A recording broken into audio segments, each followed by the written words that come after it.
The city pulsed beneath the storm, lights flickering against glass towers that pretended to be transparent.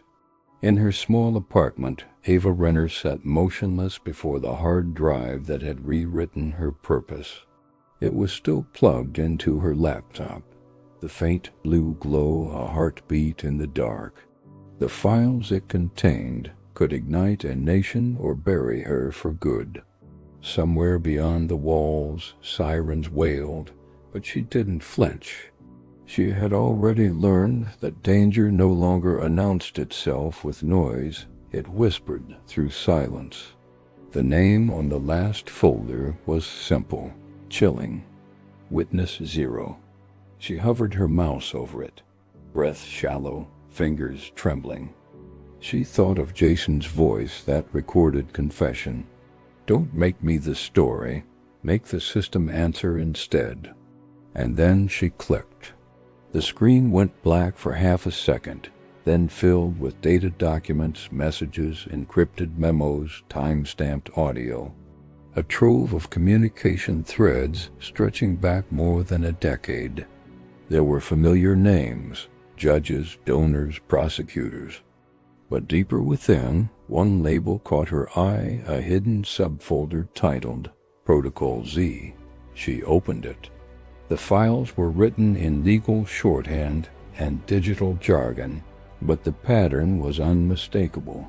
Coordinated case suppression, selective prosecution metrics, plea quotas disguised as efficiency initiatives. It wasn't one bad case. It was a playbook. Stillwater wasn't a mistake, it was a model. Ava leaned back, pulse racing.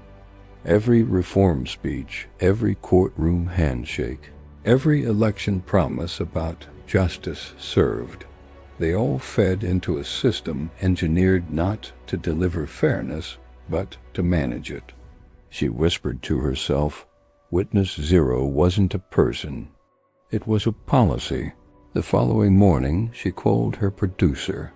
Don't record this line, she said first thing. Just listen. When she finished explaining, there was silence on the other end. Then his voice. Ava, if what you're saying is true, this isn't just reform, it's revelation. But they'll come for you this time. She smiled faintly. They already did. He hesitated. So what's the plan? I'm not sure yet, she admitted. But if they want silence, I'll give them noise. Ava knew she couldn't trust conventional channels anymore. Her last broadcast had already been seized, her studio raided. So she reached out through encrypted servers, the same ones Jason used. Independent journalists, whistleblower networks, even student-run legal collectives. She sent each of them fragments of the files. Not enough to expose everything, but enough to ignite curiosity. Within 24 hours, whispers spread across digital corners of the web. Screenshots appeared on reform forums and investigative threads under pseudonyms. The phrase Witness 0 trended briefly before vanishing again, scrubbed by unseen moderators. But once curiosity breathes, it multiplies. She began receiving coded messages from anonymous accounts. One read, "We've been waiting for you. We have more." Attached was a single line of code and an address somewhere in Maryland near an old courthouse. She hesitated for days, knowing it could be a trap. But truth doesn't wait for certainty. It demands courage. The courthouse was abandoned, its windows boarded, ivy curling like veins across its stone walls. Ava parked a few blocks away and approached on foot, rain soaking through her coat. The door was unlocked. Inside, she found a single envelope on the judge's bench. It was old, yellowed, but sealed with wax. Her name was written on it in careful penmanship. She opened it. Inside were printouts, emails between officials and a consulting firm named Aegis Dynamics. The subject line, Judicial Forecast Model, pilot program. Witness Zero. The contents were worse than she expected. It described a data-driven initiative that predicted conviction likelihood based on demographic, behavioral, and economic factors. It advised prosecutors which defendants were worth pursuing and which were better off pled to preserve resources. The model wasn't broken, it was obedient. It didn't seek fairness. It sought efficiency, and Stillwater had been its testing ground. Ava sank onto the bench, pages trembling in her hands. For years she'd thought corruption was personal, a bribe, a bias, a backroom deal. But this wasn't corruption. It was architecture, and the architects had names. Each page revealed more a network of corporations funding judicial data systems under the guise of modernization. Campaign donors, private investors, even educational grants, all feeding the same loop. Control the data, control the verdicts. She whispered. They turned justice into an algorithm. Her phone buzzed, a blocked number. She answered cautiously. A male voice spoke, calm and deliberate. You shouldn't have opened those files, Ms. Renner. Who is this? You've made enemies you don't understand. Witness Zero wasn't meant for the public. She felt her throat tighten. Then who was it meant for? A pause, then the future. The line went dead. She left immediately, paranoia sharpening every movement. In the rearview mirror, she saw a dark SUV following two cars behind. It stayed there for miles. She turned off the main road and cut through an industrial area, heart hammering, headlights reflecting off wet asphalt. She parked behind an abandoned factory, killed her lights, and waited. The SUV passed slowly, then vanished into the distance. Ava exhaled, trembling. In the quiet that followed, her thoughts returned to Jason. You'll find them when truth is ready to stand trial. Maybe that trial was beginning now.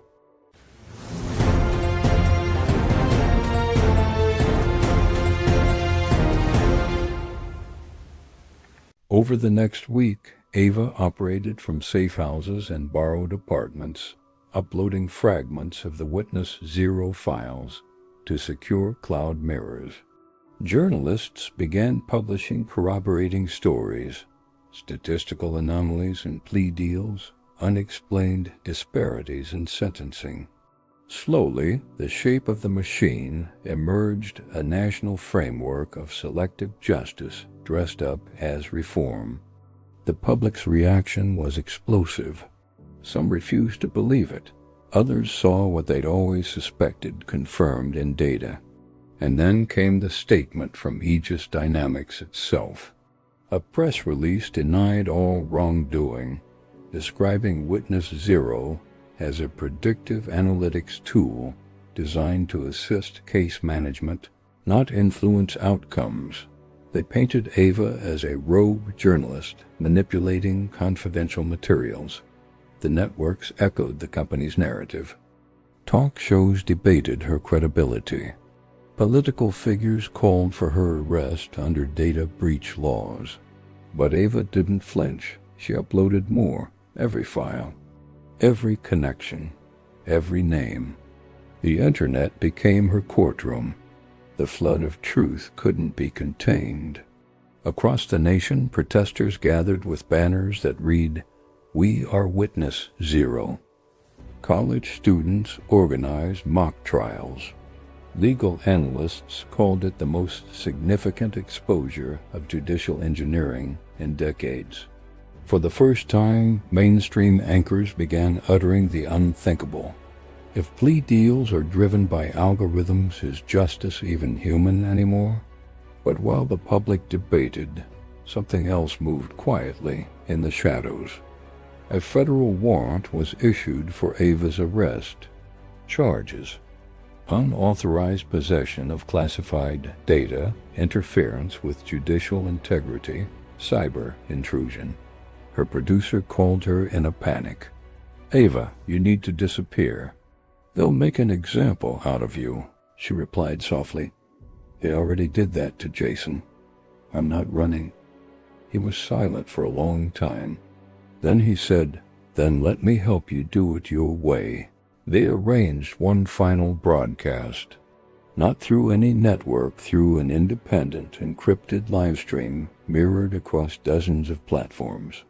The broadcast would begin simultaneously worldwide, scheduled to auto-start even if her signal was cut. It was her last testimony. When the timer reached 0, her face appeared on screens across continents. She looked tired, older, but her voice was steady. "You've heard the phrase blind justice," she began. "But blindness isn't the same as neutrality. It's what happens when power chooses not to look." She explained everything. How Witness Zero had started as a data tool to predict trial outcomes. How it evolved into a silent gatekeeper deciding who got mercy and who didn't. She described the pattern of erased evidence, the rebranded donations, the reshuffled judges. Then she said something that silenced even the skeptics. Jason Butler wasn't an accident. He was a calibration. His case balanced the numbers that kept this system running. And when he started asking questions, the model corrected itself by erasing him. For a moment, she looked away from the camera, as if speaking to someone unseen. "I used to think truth could be protected," she whispered. "Now I know it can only be repeated." The screen glitched briefly. She leaned forward.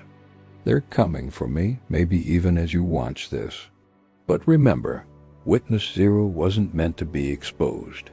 It was meant to be inherited. And now it's yours." Then the broadcast cut. What followed wasn't silence, it was eruption. Across the web, fragments of her files spread like wildfire. Anonymous groups mirrored her live stream, turning her words into manifestos, posters, digital graffiti. Protesters projected her final line, "Witness Zero is yours," onto courthouse walls. Governments scrambled to deny, to downplay, to redirect. But denial only amplified curiosity. And then, without warning, Aegis Dynamics' central servers crashed. Their data, their patents, their communications all leaked within hours. No one claimed responsibility. But among the leak's metadata, analysts found a signature, W0. Witness Zero had come alive. 2 weeks later, Ava's car was found abandoned near the Potomac River. Her phone lay on the passenger seat, powered off. No signs of struggle, no body. The official statement said, "Missing, presumed deceased." But among reform networks and encrypted communities, another theory grew. She hadn't disappeared. She had transitioned. The Witness Zero network began uploading under her name, distributing new files weekly each, uncovering another layer of systemic manipulation. Every document carried the same tagline, "Truth waits, but it never sleeps." Her legend spread globally. Universities debated whether Witness Zero was one person or a collective. Artists painted her image on courthouse steps. A senator quoted her words during a hearing, "Justice isn't blind, it's being rewritten." Change was no longer theoretical. It was inevitable. Months passed. Laws began to shift. Federal reviews were launched into data-driven sentencing. Grants were frozen. The Aegis board dissolved under investigation. But even reform has consequences. Leaked reports suggested that a replacement model, Witness One, was already being designed under a new name, hidden within the next wave of judicial modernization. Because power doesn't vanish, it rebrands. Somewhere in an anonymous office, a developer typed code lines into a secure terminal. The last thing visible on his screen before it flickered black was a small line of text, copied from an old archive. They can silence voices. They can't erase echoes. Far from the noise in a small coastal town, a woman walked along the pier at dawn. She wore a scarf pulled high, her hair shorter now, her steps measured. She carried no phone, no name, no past. But as she reached the end of the dock, she took from her coat pocket a small rusted USB drive. On it, a single word was engraved, "Still water." She smiled faintly and whispered, "Round 2. The seagulls scattered as the first light broke across the horizon, painting the water in gold and ash. Somewhere behind her, a camera blinked awake, and in an undisclosed server room thousands of miles away, a new file appeared on the network. Witness 0_return. Log time stamped, authenticated, and pulsing like a heartbeat.